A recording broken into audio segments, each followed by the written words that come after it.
মন্ত্রীরা সব কোথায় গেল, কোথায় কাদের কাকা? তাদের সারা দেশটা এখন লাগে ফাঁকা ফাঁকা। আমার আলোচনার বিষয় এই গানটা। কেন এই গান? আল্লাহ রাব্বুল আলামিন সূরা সফের নম্বর পারার, যদি ভুল না বলি 61 নম্বর সূরা, 61 নম্বর সূরা 28 নম্বর পারার 2 এবং 3 নম্বর আয়াতে বললেন, ইয়া আইয়ুহাল্লাযীনা আমানু লিমা তাকুলুনা মা লা তাফআলুন। ও গো ঈমানদারেরা শোনো, তোমরা এমন কোন কথা বলো না যা তোমরা কাজে পরিণত করো না। কাবুরা মাকতান ইনদাল্লাহি আন তাকুলু মা লা তাফআলুন। আমার আল্লাহ বললেন, আল্লাহর কাছে এটা অত্যন্ত অপছন্দের, অত্যন্ত ঘৃণার, অত্যন্ত রাগের, অত্যন্ত ক্রোধের যে তোমরা মুখে যা বলো কাজে তা পরিণত করো না। আল্লাহ রাব্বুল আলামিন এই আয়াত বলেছেন সূরা সফের 2 এবং 3 নম্বর আয়াতে। আর এখন দেখেন বাস্তবতার সাথে মিলাই নেন।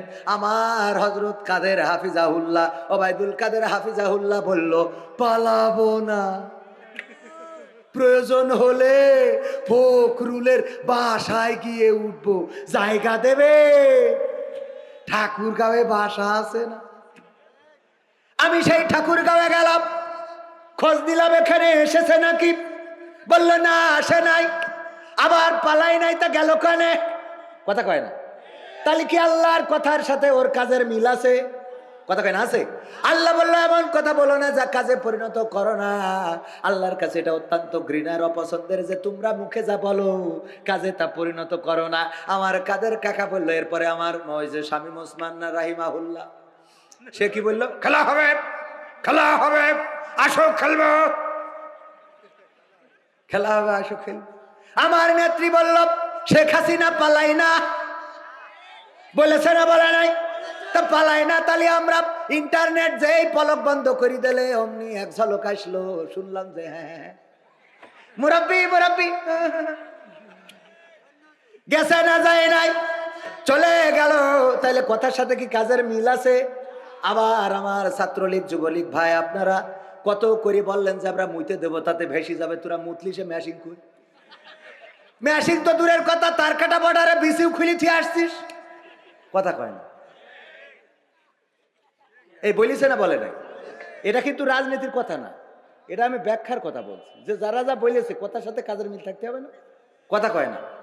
তোমরা বললে আমরা ঢাকা শহরে যদি পিশাব করে দিই বানের পানির মতো ভেসে যাবে, আমাদের বানের পানির দরকার নেই, একটু খালের পানির স্রোত দেখা। তোদের কত জোর, এত জোর, বিয়ের পর বছরের পর বছর চলে যায়, বাচ্চা কাচ্চা হয় না, হুজুরির কাছে আসে দোয়া নিতে, হুজুর দোয়া করতে, আর 7 বছর হইলো বিয়ে করিস, বাচ্চা আসছে না। তোদের কত মুতাজ জোর আমরা জানি, কথা কয় না। জোর ছিল ততদিন, শেখ হাসিনা ছিল যতদিন, জোর ছিল ততদিন, চেয়ার ধরে রাখিল যতদিন, জোর ছিল ততদিন, নেত্রী ছিল যতদিন। এখন বুঝতে পারছাও নেত্রীর অবহেলা করার ফলটা কি? রাজপথে দাঁড়াইছাও, অন্যায় করিছাও, মারামারি করিছাও, কাটাকাটি করিছাও। ওরে বাবা, অনেক স্টেজ থেকে জুতোটাও নিতে দাও নাই, অনেক রকম করেছো, নির্যাতন করলে, নিষ্পেষণ করলে, কোরআনের পাখিদেরকে ফাঁসির কাষ্টে ঝুলালে। আমরা তো কষ্ট সহ্য করি কার জন্যে? কার জন্যে? সুতরাং আমাদের জেলখানায় দিলেও ভালো লাগে, আমাদের ফাঁসির কাষ্টে দিলেও ভালো লাগে। আমরা ফাঁসির কাষ্টে যাওয়ার আগে বলি আমরা লুঙ্গি পরে যাব। সন্তানকে ডেকে বলি, ওগো খোকা বলো দেখি লুঙ্গি পরে যাব নাকি পায়জামা পরে যাব? আমার কবর দিতে সাথিয়া পাবনা থেকে যাবে, তোমাদের মাকে সাথে নিও না, কারণ তোমাদের মা অসুস্থ, এত দূর পথ খারাপ রাস্তা নিয়ে যাওয়ার দরকার নাই। এমন কথা বলে। আর আমাদের পলক ভাই বলে, দোয়া কর,